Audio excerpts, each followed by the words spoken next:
Most men believe the day begins when their eyes open. They are mistaken. The day begins the moment the mind starts to argue. That argument is subtle at first. It does not shout, it whispers, it asks for 5 more minutes. It suggests comfort before commitment. It offers reasons that sound reasonable. And in that quiet negotiation, weakness is born. The few who rise before this argument begins do not do so because they are stronger by nature. They do so because they understand timing.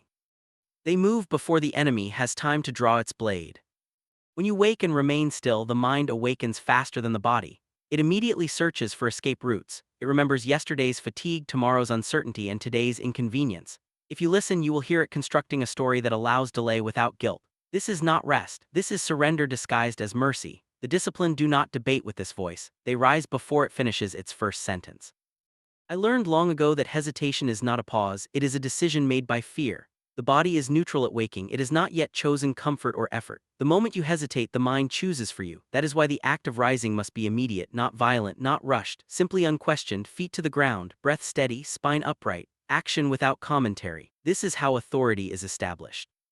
Many believe discipline is something built over time. They misunderstand. Discipline is something asserted in moments. The first moment of the day is the most revealing because nothing has yet happened to excuse weakness. No failure, no fatigue, no pressure, only choice. If you win here, the rest of the day becomes a continuation of command rather than a recovery from loss. You may ask why this small act matters so much. It is because the mind learns patterns faster than it learns lessons. Each time you rise without negotiation, you teach the mind that excuses are irrelevant. Each time you hesitate, you teach it that resistance works. Over time, this becomes identity. One man becomes decisive, another becomes hesitant. The difference was never intelligence or talent. It was repetition at the moment of waking. There is a quiet power in moving before thought, not recklessness but instinct trained through discipline. When the body moves, the mind follows. When the mind moves first, it often moves sideways. This is why those who wait to feel ready never are. Readiness is not a feeling, it is a byproduct of action. The disciplined do not wait for clarity, they create it by standing up. Weakness thrives in comfort because comfort removes urgency. The bed is warm, the air is still, the world has not yet demanded anything. This is precisely why the moment is dangerous. There is nothing forcing you to act, so only principle can move you. Most men do not have principles strong enough to defeat comfort. They rely on pressure. They wait until fear, obligation, or shame pushes them forward. By then, they are already behind. Rising before the mind argues is not about waking early for its own sake. Time is not the prize, control is. You could wake at any hour and still win this battle if you rise immediately. But dawn reveals truth more clearly because the world is quiet. There are no witnesses, no rewards, no applause, only you and your discipline. What you do here defines what you will tolerate later. In battle, the one who hesitates loses not because he is weaker, but because he allowed the opponent to move first. The mind, if left unchecked, always moves against effort. It seeks preservation, not excellence. To rise immediately is to strike first. It places you in command before resistance can organize itself. Some believe this practice is harsh. They confuse kindness with indulgence. True kindness is preparing yourself to endure what must be endured.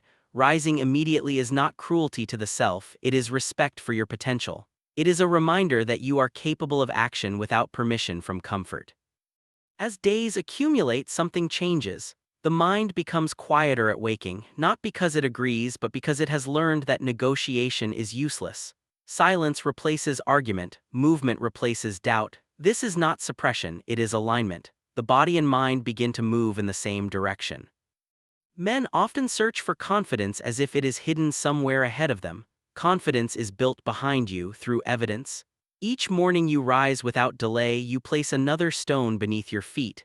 Eventually you stand on something solid, not words, not motivation, proof. This habit does not make life easy, it makes it clear. You begin to notice how many other moments are lost to hesitation, small delays, half decisions, comfort choices that erode strength over time. The morning teaches you to see them, and once seen, they are difficult to tolerate. Do not mistake this for rigidity. The disciplined are not inflexible, they are decisive. They conserve energy by removing unnecessary debate. When action is required, they act. When rest is earned, they rest fully. Weak men blur these lines and exhaust themselves in constant negotiation. The world will offer many reasons to delay. Some will sound wise, some will sound compassionate. Few will be honest. The honest reason is usually simple. Comfort feels better now than strength feels later. The disciplined understand that later always arrives, and it arrives heavier for those who avoided preparation. Rising before the mind argues is a daily declaration. It says that excuses have no authority here, that comfort is not the commander, that action comes first. Over time, this declaration reshapes how you move through everything. Conversations become clearer, decisions become faster, fear loses its voice because it is no longer consulted. You will not always feel strong when you rise, strength is not required, obedience is, the body obeys, the mind follows, the spirit steadies. This order is ancient and reliable, reverse it and confusion follows. Remember this, the first victory of the day is always internal. Lose it and you will spend the rest of the day trying to recover ground that was freely given away. Win it and the day unfolds from a position of command. Rise before the mind can argue, and weakness will have nowhere to stand. After you rise before the mind begins its bargaining, another battle immediately presents itself. It is less visible, but it determines whether your early victory holds or collapses. This is the moment when the world tries to rush into you before you have decided who you will be. Sound, light, messages, obligations, and other people's urgency all press forward, eager to occupy the empty space. If you allow this invasion, your discipline leaks away without a fight. If you refuse it, the day bends to your will. Many believe the morning belongs to everyone equally. It does not.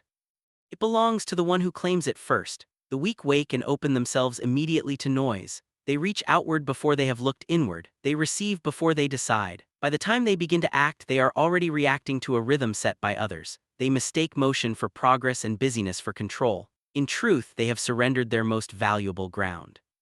To claim the morning is not to hide from the world, but to stand before it with posture and intention. Silence at this hour is not emptiness, it is clarity. In silence you hear your breath without interruption. You feel the weight of your body. You notice the restless urge to be entertained or distracted. This urge is weakness seeking a doorway. If you observe it without obeying it, you weaken its grip.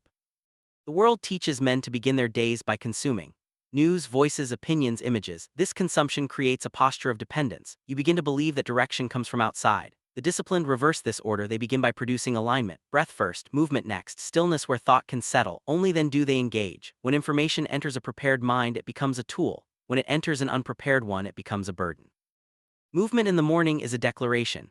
It tells the body that it exists to serve purpose, not comfort. It need not be dramatic, it must be deliberate. Stretching, controlled motion, steady breathing. These acts seem small, but they teach obedience. A body that learns to obey early does not resist later when effort is required. The weak wait for motivation to move. The disciplined move and allow motivation to catch up. There is a reason impatience feels strong in the morning.